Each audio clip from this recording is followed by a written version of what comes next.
Pangalawa po sa ating, nagbibigay din po ako ng dubling paggalang at pagbati sa ating beloved Honorable Evangelist Welde Estrada Almeda and his family, sa ating mga kapatiran po dito sa LA Outreach. Magandang umaga po sa inyong lahat. Amen.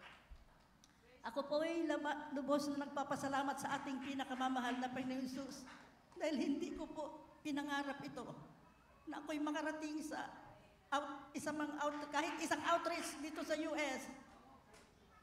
Hindi, noon pa po talaga ayaw ko pumunta ng Amerika, kaya lang siguro yung kalooban talaga ng ating pinakamamahal na Panginoon Jesus. Praise the Lord. Simula po sa aking mag-apply ng visa, ako'y sinamahan talaga ng ating pinakamamahal na Panginoon Jesus. Dasal po ako ng dasal hanggat sa ako'y makarating doon sa mag-i-interview. Panay wala akong tigil ng kakatawag sa ating pinakamamahal na Panginoon Jesus. Ang sabi ko po sa kanya, mahal na Panginoon Jesus, pagkalooban mo po ako ng visa, kahit saan ako makarating, ipagsisigawan ko ang iyong kabutihan sa aking buhay. Praise the Lord. Amen. Tulungan mo ako, mahal na Panginoon, huwag mong pahirapan ang tanong. Kunti lang, mahal na Panginoon, sa kahabagan po ng mahal na Panginoon, 5 question lang po ang tinanong sa akin, puro pa personal question. Sandaling-sandali lang po, nag-thank you agad at sinarado ng bintana. Natakot pa ako at hindi binalik ang passport ko. Yung pala, talagang pag hindi ibinalik ay bibigyan ka ng visa. Kaya tuwan-tuwa ako, halos tumalon po ako doon sa loob ng embassy. Tapos nang papunta na po ako dito, mga minamahal, nangangamba na naman po ako sa aking luggage kasi mabigat po talaga. 3 luggage ang dala ko po. Hindi po ako na naman, nag-pray na naman ako nung ako nang tatawagin. Sabi ko, mahal ng Panginoon, bahala ka po dito sa aking luggages. Sa kahabagan po ng ating pinakamamahal na Panginoon Jesus, hindi po tinimbang ang aking luggages at sabi pa sa akin, gusto mo po, pati po yung hand carry mo, isama na natin para wala ka nang dadalhin. Sabi ko, pwede po ba? Opo, for free. Oh, thank you, Lord. Sabi ko pa. Amen. Hanggang po sa makarating ako dito ng maluwalhati. Ang sarap talaga ng biyahe ko po kahit 7 hours yun.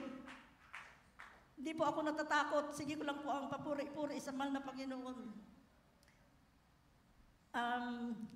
Ipapatuto ko po sa inyo kung paano po ako nakarating dito sa ating banal na gawain.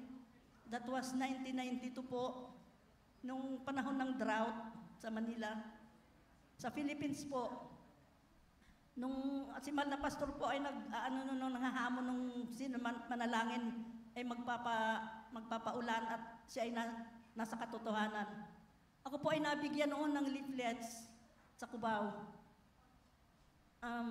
Ugali ko po, pag ako po binigyan, tinatapon ko din po yan. Pero iyon na binigay sa akin, hindi ko po siya tinapon. Tinupi ko po siya, tapos nilagay ko sa loob ng bag ko. Tapos sabi ko sa bahay ko na ito titingnan. Kasi yung nagbigay po, wala man lang sinabi, basta inabot lang sa akin. Pagdating ko po sa amin, tiningnan ko siya. Nung nakita ko siya, nagulat po ako, mga minamahal. Sabi ko, yung gawain to ng pinapanood ko sa TV. Kasi babalik po ako sa 1986. 1986 po ako po ay nanganak ng yung nagatid kanina, yung beloved baby ko na yon. Ipinanganak ko po siya ng 10 months and a half po sa tiyan ko. Nung ipinanganak ko po siya ng 8.10 pounds. Very healthy po na baby. Tapos, pagdating po ng 3 months old, bigla siyang nagkaroon ng karamdaman. Grabing lagnat niya. Tapos, kahit saan hipuin ko siya sa isang upper part ng katawan niya, mayroon laging heartbeat. Sabi ko, ano kaya nangyari at dumami ang heartbeat ng anak ko? Tapos, di kami makapunta-punta sa doktor kasi nasa kami noon, nasa San Juan, Metro Manila. Time ng baha, September. Ulan ng ulan doon, tapos puro baha, kaya di kami makalabas ng bahay. Napilitan po kami, nagtawag kami ng bangka. Dinala namin yun sa malapit na doktor. Tapos inayawan naman kami. Ang sabi sa amin, hindi ako ang hinahanap nyo. I-refer ko kayo sa hospital, sa kaklase ko. Yan ang dapat niyang puntahan. Nang pumunta po kami doon. Pumunta po kami umaga. 2:00 na halos ng hapon kami natawag. Tapos nung tinawag po ako, nung nakita na, sabi niya, hindi ko pa hinahawakan yung baby na to. She is 50-50. Kasi nangingitim na po yung baby ko. Iyak ng iyak pero walang sound, wala na siyang boses. Tapos sabi po ng doktor ay ano daw po siya, i-confine. Nag-request pa ako sa doktor na doon na lang sa malapit sa amin na hospital. Sabi niya, hindi pwede at wala daw siyang duty doon. Tapos kung talagang yun ang gusto mo, kasi po may baby pa akong yung panganay ko. Tapos sabi, kung gusto mo, sige, magre-request ako doon sa hospital na yon. Pagdating naman doon sa hospital, ay may kakilala ako dong nurse. Sabi sa akin, bakit pa inayawan mo yun? Ay doon may ICU doon. Baka mamaya ay kailangan ito. So binalik kami doon. Pagdating po doon, hindi na po makuhaan ng ugat yung baby ko. 10 na po ang doktor na nag-try, hindi po talaga na malagyan. Sabi sa akin, pumirma na daw po ako at hihiwaan na daw po dito sa noo or sa paa para doon na ilalagay yung dextrose. Hindi po ako pumayag. Tapos, nagtawag po ako sa Diyos. Noong panahon na iyon po, mga minamahal, hindi ko alam kung sino ang pangalan ng Diyos, kung sino talaga. Dahil ako'y naguguluhan. Ang tawag ko po doon ay, Diyos ko, kung sino ka man. Hindi ko po kasi alam ang pangalan. Tapos, sabi ko, tulungan mo po ang aking anak. Nung suddenly po may pumasok na doktor, na sabi niya, parang naririnig daw niya, nagkakagulo sa emergency room. Pumasok niya, sabi niya, anong pinagagawa niyo dyan? Tapos may nag-usap-usap po sila ng medical terms. Sabi niya, patry ako. Pag-try po niya, kahabagan ng mahal na Panginoon, isang tusok lang niya po, naipasok po yung dextrose. Tapos inobserbahan po siya hanggang 5 o'clock ng hapon. Nasa ICU po kami. Tapos sabi, hanggang alas 5 na lang daw ang life ng anak ko. Siyempre kung ikaw ang inasabihan kang hanggang 5 o'clock, anong mararamdaman mo? Iyak na lang po ako ng iyak. Tapos tingin ako ng tingin sa oras ko nung hapon na. Pagdating po ng 5 o'clock talaga eksakto, tiningnan ako ng baby ko at ngumiti. Pagngiti niya po, hinold ko po ang tingin ko, hindi ako kumukurap dahil akala ko po ay pipikit na. Yung pala, kumawag-kawag siya, pagkatapos umiyak siya, lumabas ang boses niya. Thank you, Lord! Sabi ko, hallelujah! Tapos, nakailang pabalik-balik po kami sa doktor. Ang sabi po sa akin ng doktor, noon siguro 3 years na kami nagabalik-balik, wala pong gamot yung baby ko. Pinadala na po kami sa heart center, doon po nakita. May 3 butas yung heart.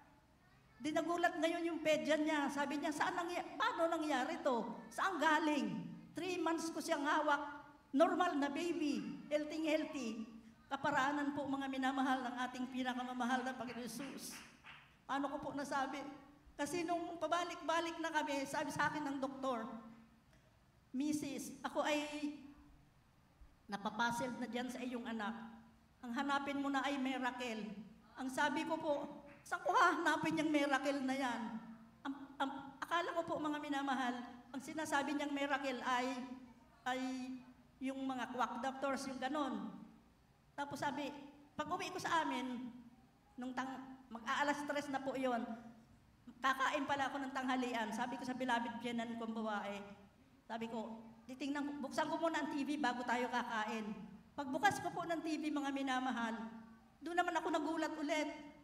Dahil yung TV po namin, lagi yan nakalagay sa Channel 7. Pero that time na binuksan ko yon, nasa Channel 13. At araw ng gawain ng Jesus Miracle Crusade. Amen. Pagkatapos po, mga minamahal, nakita ko po yung word na miracle. Pagdating po sa miracle na word, itinigil po ng camera. At isinom po yun, mga minamahal.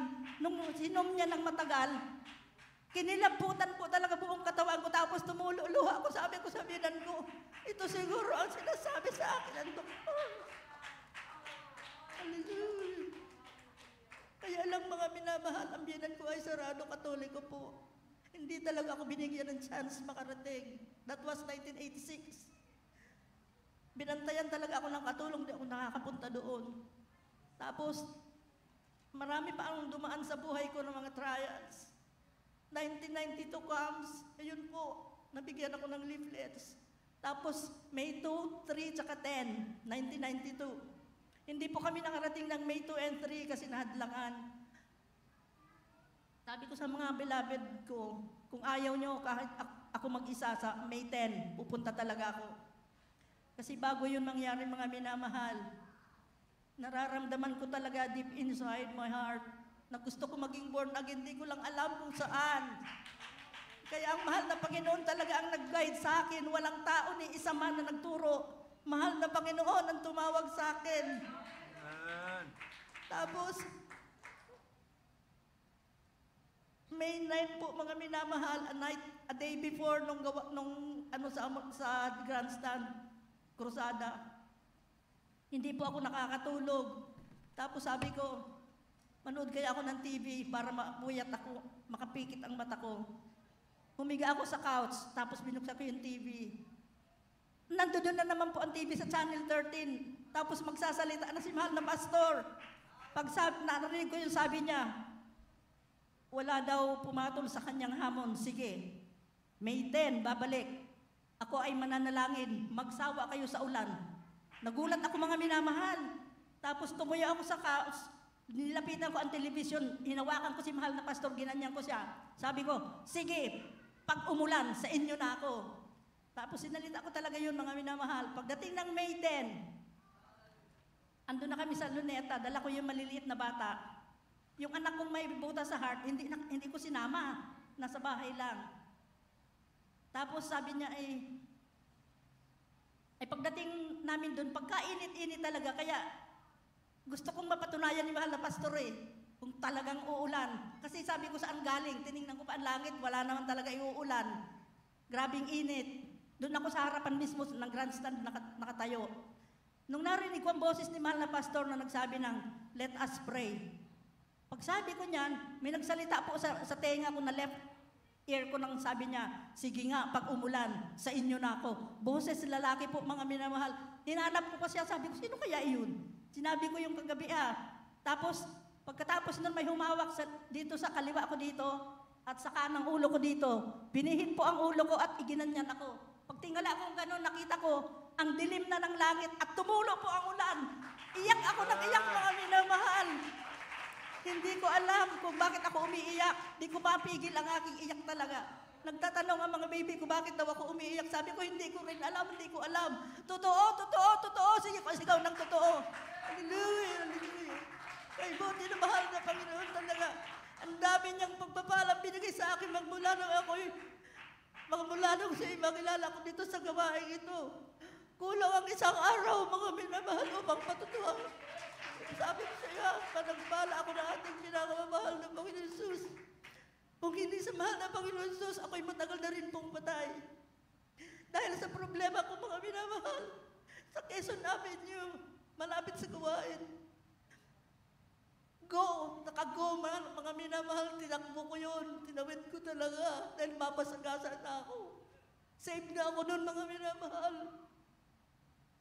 Pag nakita ko puting kotse, ang sa akin, babangga. Ipinigit ko po ang aking mata at ako'y sumigaw ng Jesus Christ! Ang haba talaga na sinigaw ko. Tapos, di ako po dumidilat. Maya sabi ko, ang tagal naman bumangga. Inaantay ko pa mga minahal na ako'y mabangga. Pero hindi kalooban ng mahal na Panginoon. Pagdilat ko mga minamahal, wala na ako sa gitna ng kalsada. Ako'y nasa itaas ng Center Island. Mga minamahal, paano ako na ibalik doon? Di ko alam. Ngayon, hindi na ako makababa. Naginginig ang pa ako nung nakita ko, nandun na kami ko, paano ako nakarating dito? Dahil alam ko nasa gitna na ako tumatakbo ng kalsada. Naalala ko ang mahal na Panginoon. Sabi ko, ang buti talaga ng Diyos. Ang dami kong naranasan, mga minamahal. Pero may mahal na Panginoon ang niligtas sa akin. Nung nasa Amoranto ng mga minamahal, nung tapos mo na ng gawain doon sa grandstand, sabi ni mahal, Mama dear, tayo babalik sa next na gawain daw doon na sa Amoranto. Sabi ko naman, saan tong Amoranto na to? Di ko na naman to alam.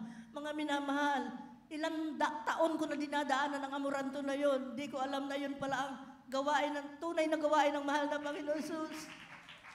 Dahil ang sabi ko pa, pag dumadaan ako doon, tuwan-tuwa ako talaga, mga minamahal. Sabi ko, ang galing naman ng school na to. Akala ko po talaga school.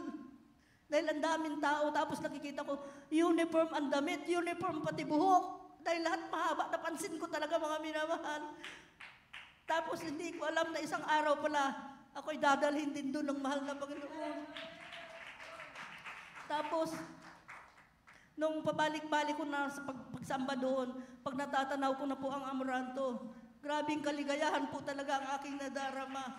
Grabe ang first love ko noon sa ating pinakamamahal na Panginoon Jesus. Sabi ko pa, pag pumapasok na ako, pagdating ko sa gate, hinahawakan ko po ang bibig ko. Dahil akala ko ako'y ngumiti ng hanggang ganito. Hindi naman po, nakasara naman ang bibig ko. Tapos, ang ligaya talaga ng dip, masaya talaga ako deep inside. Tapos, pakiramdam ko, ako'y lumalakad ng nakalutang. Titingnan ko na naman ang paa ko. Nakasayad naman. Sabi ko, ano itong nararamdaman ko? Nabubuang yata ako. Tapos, di ako makatiis mga minamahal. Nagtanong na ako sa elder. Ang sabi sa akin noon, pinagpala ka ng lubusan, sister. Sabi ko, bakit po?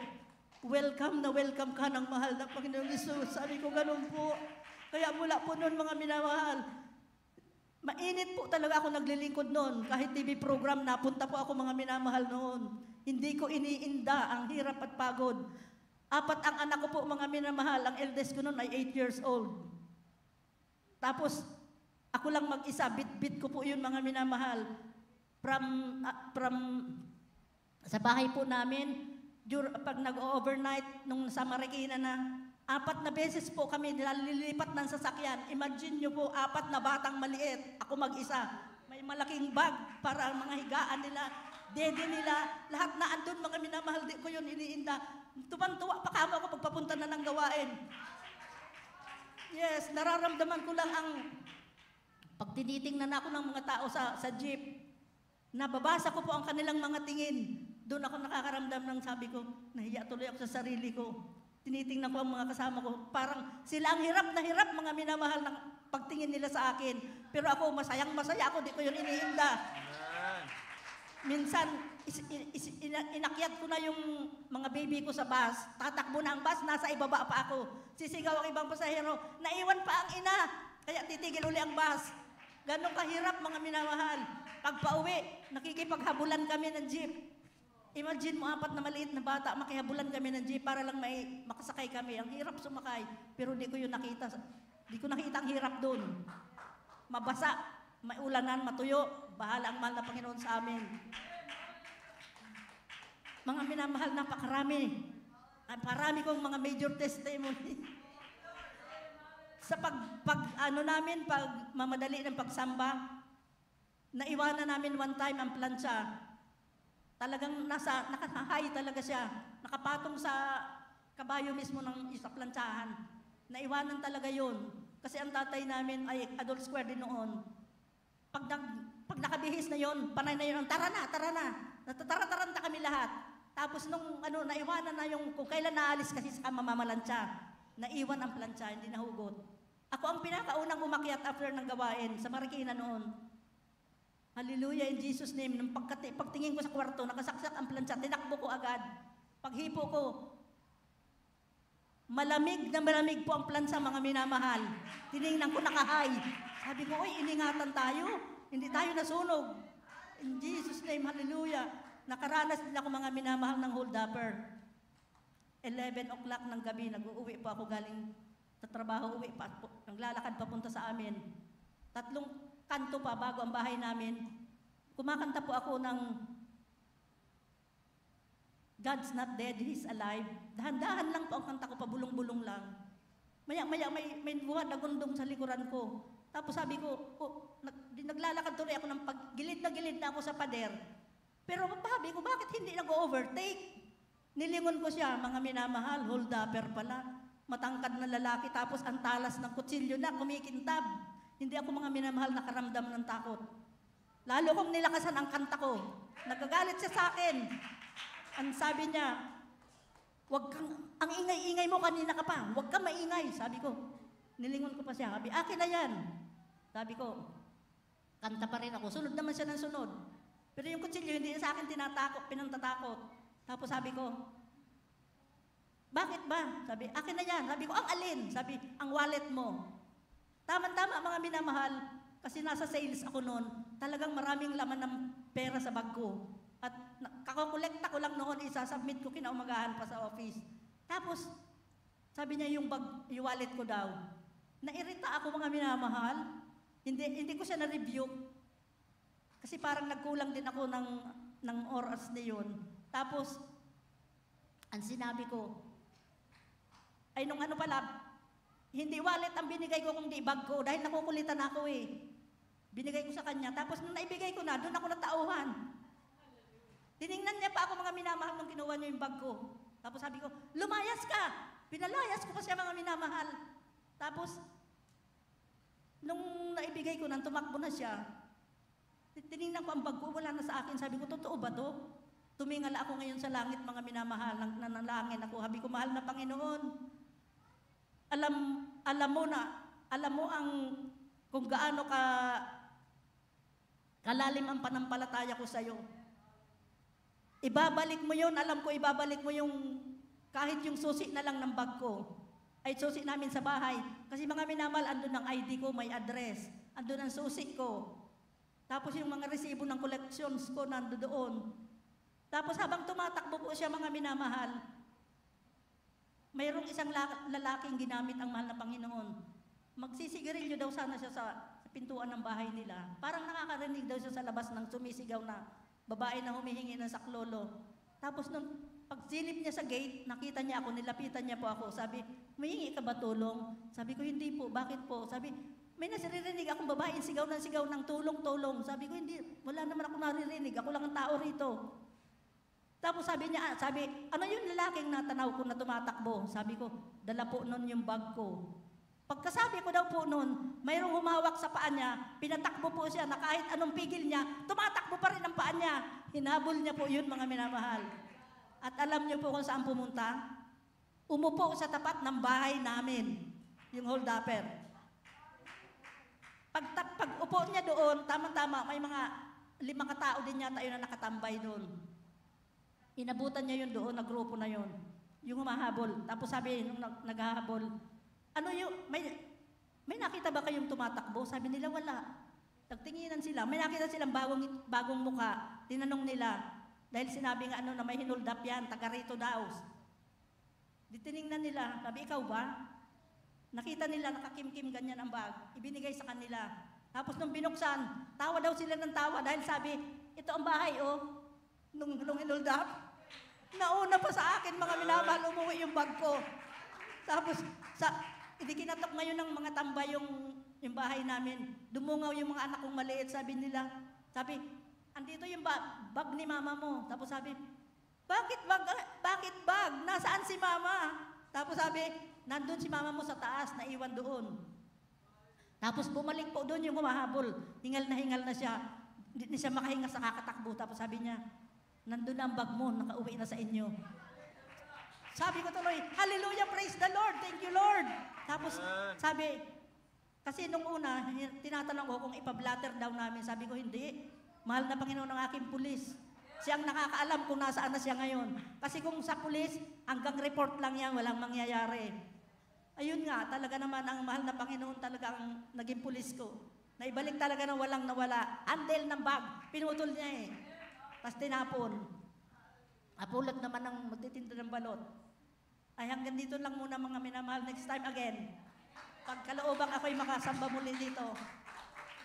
Ang lahat ng kapurihan at kapasalamatan ay tanging sa ating pinakamamahal na Panginoon Jesus po lamang. Hallelujah, praise the Lord. Napakabuti po ng pinakamahal na Panginoon Jesus sa